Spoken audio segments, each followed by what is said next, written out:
বিশ্ব আদিবাসী দিবস উদযাপনের আজ শুক্রবার দ্বিতীয় দিনে আদিবাসী সম্প্রদায় মানুষদের নিয়ে অনুষ্ঠিত হলো তীর ছড়া প্রতিযোগিতা।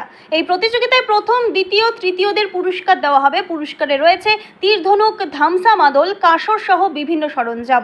এদিন তীর চালিয়ে উদ্বোধন করেন বামনগোলা বিডিও মনোজিৎ রায়, আদিবাসী সম্প্রদায়ের বিশিষ্ট সমাজসেবী অমল কিস্কু, জেলা পরিষদের সদস্য অশোক সরকার সহ বামনগোলা ব্লক প্রশাসনের আধিকারিকরা। এই অনুষ্ঠানটি অনুষ্ঠিত হয় পাকুয়াহাট ডিগ্রি কলেজ ময়দানে।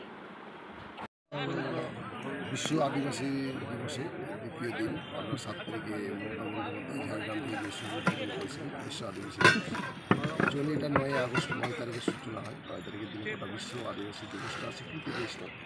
তো এই দিনটাকে স্মরণ করার জন্য আমরা নানানভাবে আমরা সাংস্কৃতিক অনুষ্ঠান উদযাপন করা, ফুটবল খেলা, কবিতা আবৃত্তি, তীর নিক্ষেপ প্রতিযোগিতা, ধামসা মাদল দেওয়া এবং সহ নানান ধরনের সুযোগ সুবিধা যে সরকারি সুযোগ সুবিধা পাচ্ছেন সেটা মানুষকে অবলম্বন করা এবং আদিবাসী, বিশেষ করে আদিবাসী সমাজের মানুষকে এই বিশ্ব আদিবাসী দিবসের মাধ্যমে মমতা বন্দ্যোপাধ্যায়ের উন্নয়ন যা প্রকল্পগুলো আছে সেটাকে তুলে রাখা।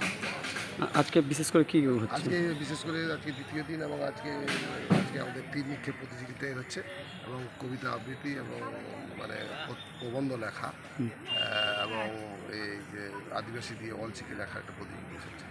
আর কি কি পুরস্কার রয়েছে? এটাতে সমস্ত যে মাধ্যম আজকে তীর নিক্ষেপে যারা ফার্স্ট হবে তাদের দেখেন এই ধরনের একটা সেট দেওয়া হচ্ছে, ফার্স্ট সেকেন্ড থার্ড।